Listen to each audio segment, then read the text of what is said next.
Azerbaijan के साथ जंग में तुर्की जाहिर है उतर चुका है। आर्मेनिया से लड़ रहे तुर्की के सैनिक भी सामने आ चुके हैं। अजरबैजान को तुर्की ने हथियार भी दे दिया है। नगोर्नो कराबाख में तुर्की के ड्रोन से हमला बोला गया है। तुर्की ने अपने ड्रोन मुहैया कराए अजरबैजान को, जिनसे कई जगहों पर ऐसी जगहें जहां नागरिक रहते हैं, जहां सिविलियंस रहते हैं, उन जगहों का भी निशाना बनाया जा रहा है। उसकी तस्वीरें आप देख रहे हैं। इसको जरा फुल फ्रेम दिखाएं, इन तस्वीरों को, इसको बड़ा करें। आप देखें, वो दिन हो या रात लगातार बम गोले बरसाए जा रहे हैं और यहां पर ये कॉकेशियस इलाका उस तरफ बढ़ता हुआ दिखाई दे रहा है जहां से ये पूरी दुनिया को अपनी आगोश में ले सकता है।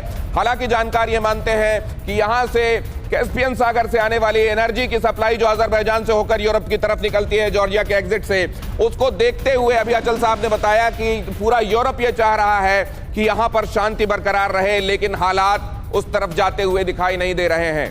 इन विजुअल्स में आप देखिए, इन लाल दायरों के अंदर आप देखिए कि ये तनाव किस हद तक बढ़ चुका है। अभी हमने आपको वो तस्वीरें भी दिखाई जहां पर सिविलियंस हाथ में बंदूक लिए हुए बैठे हुए हैं। पोप के पादरी के हाथ में, माफ कीजिए, बंदूक आपको दिखाई दे रही है। और अगर ये हालात हो गए हैं तो जाहिर है ये इस तरफ इशारा कर रहे हैं कि ये तनाव आसानी से खत्म होने वाला नहीं है। एक ड्रोन है जिसको मार गिराया गया। हमने अभी आपको बताया कि किस तरीके से टर्की ने अपने हथियार मुहैया कराए जिनमें ड्रोन भी शामिल हैं। उन ड्रोन के जरिए हमला बोला जा रहा है और इस इलाके को, जो विवाद का इलाका है दोनों के बीच में, अजरबैजान अब ये चाह रहा है कि फाइनली और वंस एंड फॉर ऑल इसको अपने अंदर शामिल कर ले।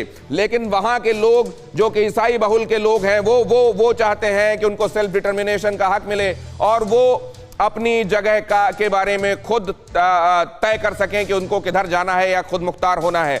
ये देखें आप, ये भयावह हथियार, ये जंग की तस्वीरें, ये यही इशारा कर रही हैं कि उन तमाम जगहों पर जहां बाकी जगहों पर तनाव के हिसाब से स्थितियां संवेदनशील हैं, वो ताइवान और चीन के बीच का तनाव हो, वो लद्दाख में भारत और चीन के बीच में तनाव हो, वो ग्रीस और टर्की के बीच में जो चल रहा है उस लिहाज से तनाव हो, या ईरान या इजराइल के बीच में, ईरान और अमेरिका के बीच में चल रहा है, कहीं पर भी ये स्थितियां जाहिर है एक से दूसरा क्लू लेते हुए कैस्केडिंग इफेक्ट के तौर पर ये बहुत बड़ी शक्ल ले सकता है। और ये तस्वीरें जो अभी आपको एक जगह से आती हुई दिखाई दे रही हैं, मुमकिन है कि पूरे ग्लोब में अलग अलग जगहों से आती हुई, हम प्रार्थना करते हैं कि ऐसा ना हो, लेकिन अब लग रहा है कि एक अनरेस्ट पूरी दुनिया में अंदर चल रहा है और इसमें कहीं से भी कभी भी